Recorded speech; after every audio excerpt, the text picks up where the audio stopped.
보장받을 수 있는 범위가 이렇게 설정되다 보니 자, 이런 최악의 요건까지 고려한다고 하더라도 안 들어갈 이유가 없다라는 거예요. 법인 물건이라고 하더라도 혹시 자, 부동산 투자 잘 하고 있으신가요? 자, 저 같은 경우도 굉장히 열심히 투자하고 있다라고 여러 번 말씀드렸습니다. 자, 11월 11일 날 자, 퇴사하고 난 다음에 바로 자, 법인 투자 자, 법인 설립 바로 했거든요. 자, 법인 설립을 해서 자, 11월 11일 날 퇴사를 하고 설립을 하고 한 일주일 정도 걸렸는데 자, 올해 작년이었죠. 작년 12월 달까지 8채 계약을 해서 소유권 이전 계속 했었는데 드디어 이제 소유권 이전 다 했습니다.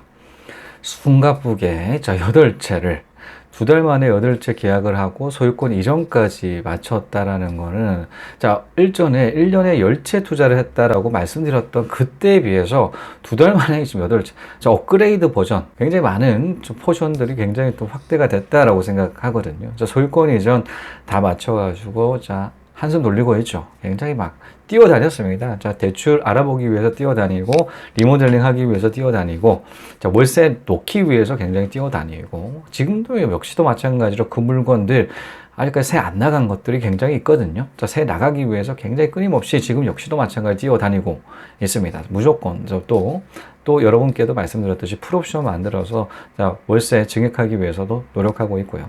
이런 숨가쁜 와중에도 자, 개인 강의를, 개인 부동산 과외를 통해서 여러분들 많이 만나고 있는데 더 질문들을 전달해 주세요. 자, 실제적인 성장을 하기 위해서 실질 정보들에 해당되는 질문들을 했었을 때 그 질문 해결된다라고 하기는 빠르게 투자로 이어지는 그런 것들 많이 느꼈거든요. 그 성과들이 굉장히 좋더라고요.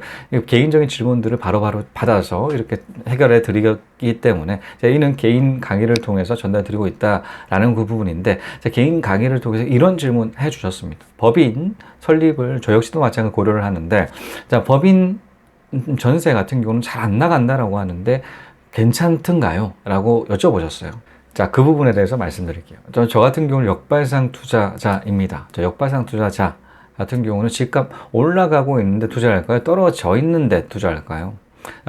떨어져 있는 곳 투자하죠. 자, 떨어져 있는 곳은 거의 뭐 좀 역전세 난 케이스들이 굉장히 많아요. 이 역전세가 나는 케이스들.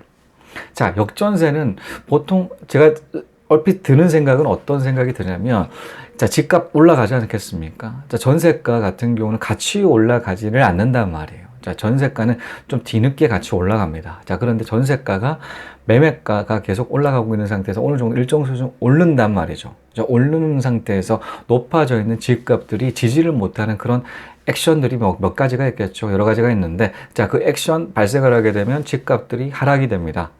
자, 그런데 전세가 같은 경우는 얼추 따라가 있는 상태다라는 것이죠. 갭이 그렇게 차이가 안 나는 그런 상태이다 보니까, 자, 어느 정도 조금만 떨어진다고 하더라도 역전세가 나요. 자, 역전세가 난다라는 게 빅 이슈가 되는 거죠. 자, 그렇게 되게 되면 집 소유자도 불안해지고요. 그리고 세입자도 불안감을 느끼게 됩니다. 일단 전세금보다 매매가가 더 낮으니까. 막 그런 상황 같은 경우는 좀 피말리겠죠. 왜냐하면 전세금 같은 경우는 사실은 모든 재산이 포함되어 있는 케이스 분들이 굉장히 또 있으시기 때문에 역전세 나는 순간 자기 재산상의 피해 역시도 마찬가지 염두를 하게 된다라는 거죠. 불안감들이 계속 증폭이 됩니다.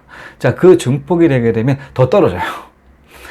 많은 분들이 이런 역전세 하나의 물건이라고 하더라도 한 번 난다라고 하게 되면 이런 시각들, 이런 불안감들이 조성이 되면서 더 떨어진다라는 것이죠. 팍 떨어져서 제가 살 수 있는 그 역발상 투자 지점들이 만들어진다라는 것입니다. 그런데 이런 역전세 나는 그런 물건들은 두 가지 물건들로 나눠볼 수가 있어요. 첫 번째는 개인 물건이고요. 두 번째 같은 경우는 법인 물건입니다.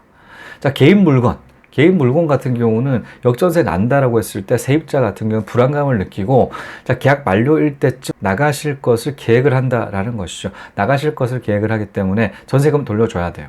전세금 돌려줘야 된다.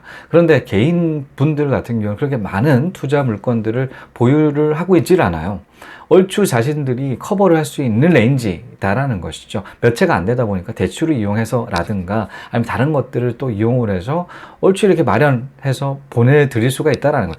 세입자가 나간다고 하더라도 전세금 챙겨드릴 수가 있다라는 것이죠. 몇 채 안 보유를 하고 있기 때문에. 그런데 법인 물건 같은 경우는 한두 채 보유하는 게 아니라는 것이죠.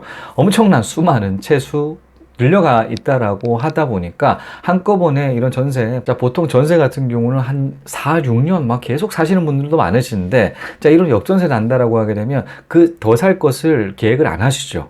더 살 것을 계획을 안 하고 전출할 것들만 계획을 하십니다. 한꺼번에 이런 전세자들이 다 나가신다라고 하게 되게 되면 뭐 자금 그렇게 여유가 있는 사람들이라고 하게 되면 모르겠지만 거의 여유가 없다라는 것이죠. 막힌다라는 것입니다. 그러다 보니까 이 역전세 났던 그런 지역 같은 경우는 법인 물건들은 전세가 못 줘요. 전세가 못 주다 보니까 악성 그런 집 소유주로 바뀐다라는 것이죠. 이런 게 이슈화가 돼서 여러 뉴스, 메인 뉴스에도 막 오르락내리락 하기도 하고 굉장히 그런 지역, 역발상 투자 지역 같은 경우는 법인 물건이라고 하기는 손사래를 쳐요. 손사래를 친다. 자, 그 정도로 인식이 안 좋아 있는 곳이죠. 자, 그런 곳이다 보니까 그런 투자를 했었을 때 전세 물건 같은 경우는 잘 안 나가긴 안 나갑니다. 그러니까 개인 물건에 비해서 덜 나간다라는 것이죠. 개인 물건에 비해서 덜 나간다라는 것입니다. 그런데 우리는 여기서 염두를 해야 될 게 있죠. 안 나간다고 하더라도 희소성을 만드는 그런 부분들 접목시켜야 된다라는, 그냥 넉넉히 있으면 안 된다라는 것이죠. 저 역시도 마찬가지로 갭 투자할 겁니다. 자, 역발상 투자 지역에 갭 투자할 건데, 자, 그렇다고 하더라도 일반적인 방식으로는 부족하다라는 것이죠. 부족하기 때문에 어떻게 해야 되냐? 희소성 만드는 방법들 적용시켜야 됩니다. 어떤 부분들 희소성 만들어야 된다라는 그 부분들은 수많은 강의를 통해서 전달해 드렸지 않겠습니까? 그 정도의 그 희소성 갖추는 노력들 하신다라고 하게 되면 이 역시 마찬가지 극복될 수가 있다. 저는 그렇게 확신을 하고요. 그런데 여기 전세 같은 경우는 좀 덜 나가요. 자, 이런 인식들이 안 좋은 곳이기 때문에 덜 나가긴 하긴 하지만, 저 월세 같은 경우는 그렇게 나가는 게 어렵지가 않다. 왜 그런가요? 소액 임차인 보증금이라는 제도가 있기 때문입니다. 자, 이게 뭐냐? 이게 사실 우리는 대출이 있는 부동산에 전입할 때 이런 부분 고려합니다. 최악의 상황. 자, 이 물건이 혹시라도 이게 경매로 넘어간다라고 하기에는 보증금을 보호를 받을 수가 있냐? 보호를 받을 수 있는지에 대해서 염두를 한다라는 것이죠. 자, 경매로 넘어간다라고 했을 때, 자, 이 최우선 변제금의 범위가 있어요. 소액 임차인 범위도 있겠지만 최우선 변제금. 자, 지방 같은 경우는 자, 옆에 보이시지 않겠습니까? 저도 같이 보면서 말씀드리도록 할게요.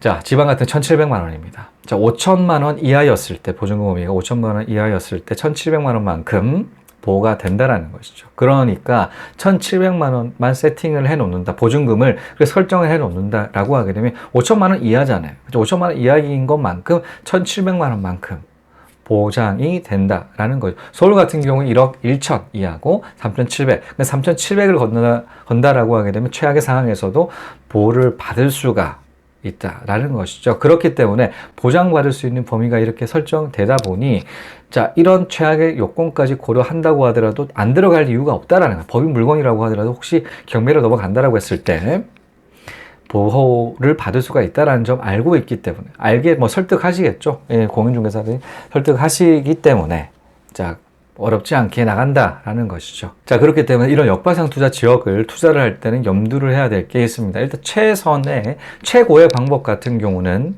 자, 법인 물건이라고 했었을 때는 월세 투자를 고려하셔야 되고요. 혹시라도 전세 투자한다라고 하더라도 이런 희소성을 만드는 방법들 고민해 보셔야 된다라는 거죠. 다른 물건도 다 똑같은 그런 물건들이라고 하게 되면 당연하게 안 나가겠죠.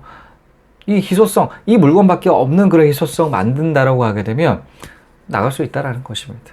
자, 이런 부분들 염두에서 법인 투자 고려하셨으면 좋겠습니다. 자, 이것으로 소액으로 투자한 법인 투자. 자, 새 정말 안 나가나요?